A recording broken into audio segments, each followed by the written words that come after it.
Hey Uplifters, welcome. Hey Uplifters, if you're new here, welcome. Make sure you subscribe to my channel, hit the post notification bell to be notified every time I upload. So let's talk about compensate for trauma. I never thought that we use things or we do things to sometimes make us feel better because of our trauma. So like when I say compensate for the trauma, for our trauma, for your trauma, I'm saying like you pick up, like you do something out of habit to make you feel better about yourself. It's like for instance, some people tend to be a people pleaser. They want to please people. They want people to like them or love them. So they'll put themselves on the line pretty much to make everyone else happy while they're not happy. And I feel like we do that sometimes. The specific thing that I just said, I feel like we do that sometimes because maybe it's because of all the trauma that we've been through that we don't want to actually face it. Sometimes we just don't know why we do the things that we do to after trauma. Like trauma has a lot of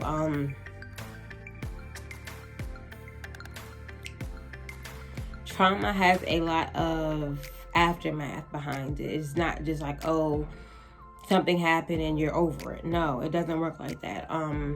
We go through a lot of things, a lot of obstacles, a lot of brokenness. And when we're broken, sometimes we don't know how to pick up those pieces. We don't know how to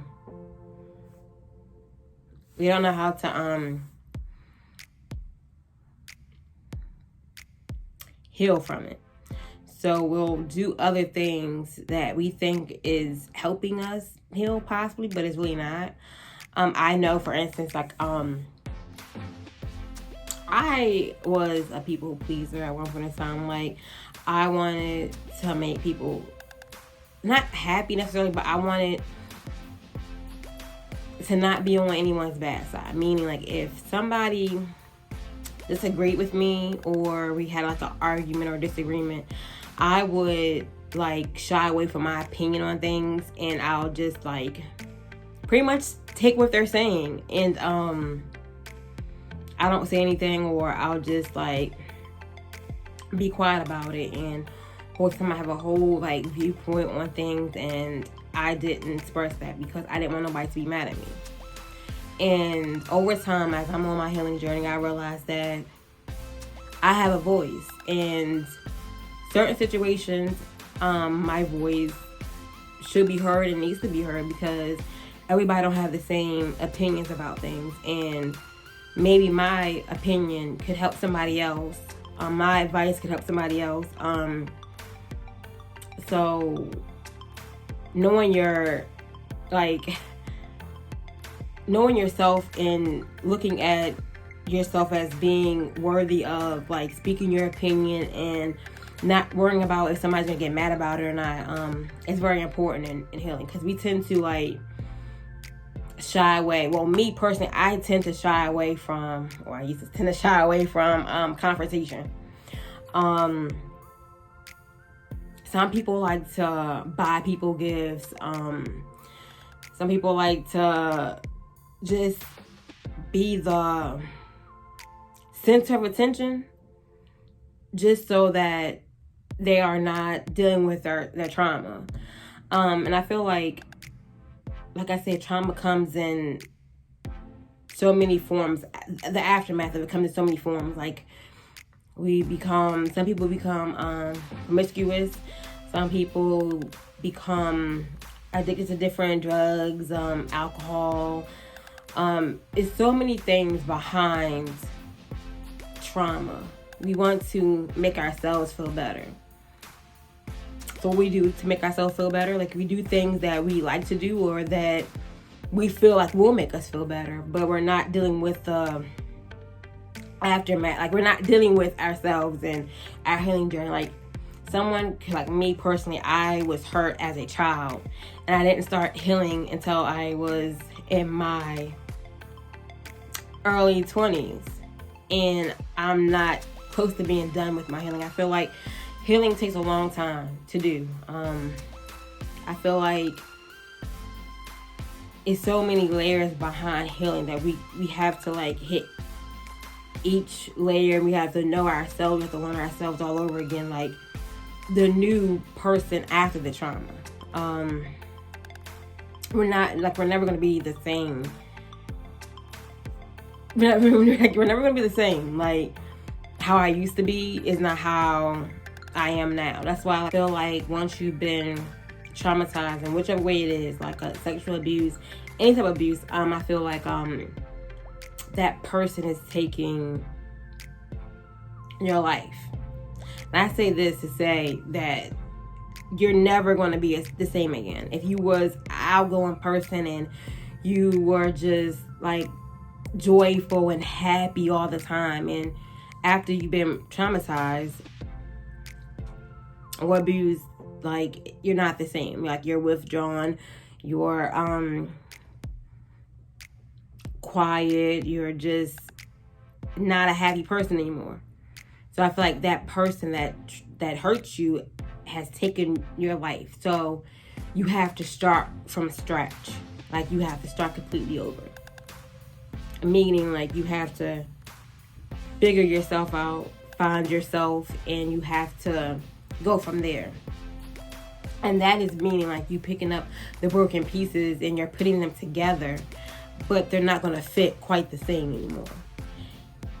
And you have to, like, try to get them there. Like an image just came in my head. Like, you know how you take, for instance, a vase, and you break it up to make another art. Like I know what I'm trying to say. But hopefully people can see it.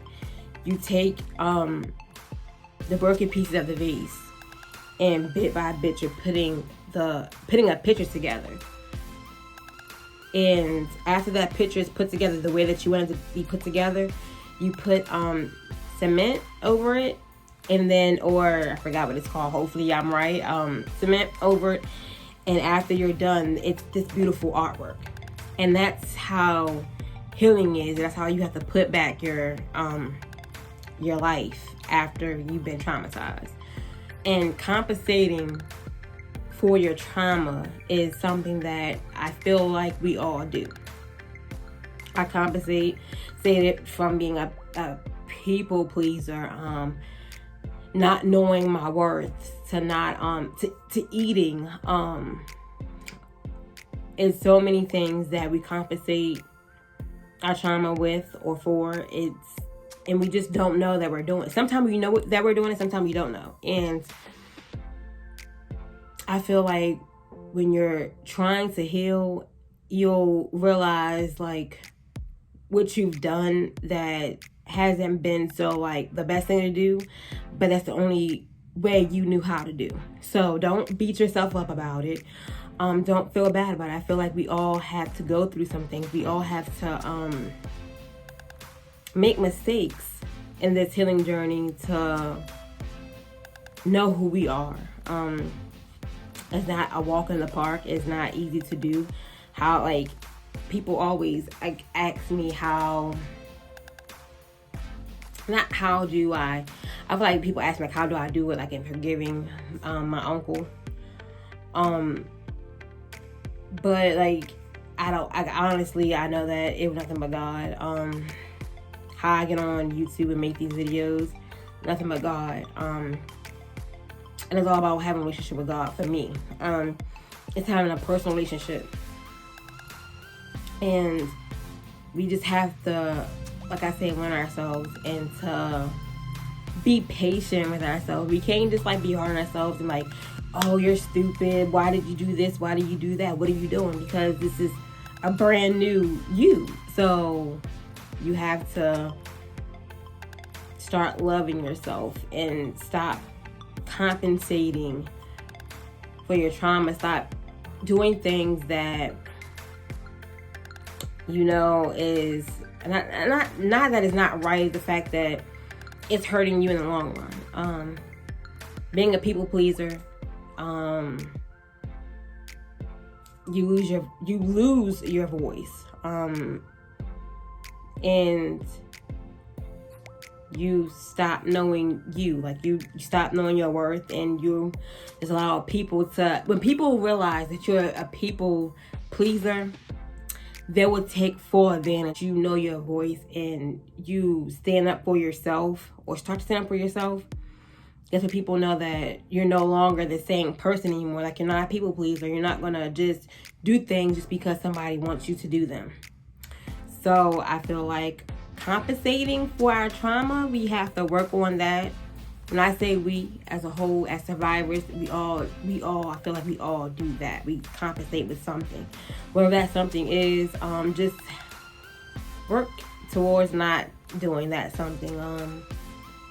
Do things that you used to do, or tweak things, make things, of course, your own again, or do things differently completely. Yeah.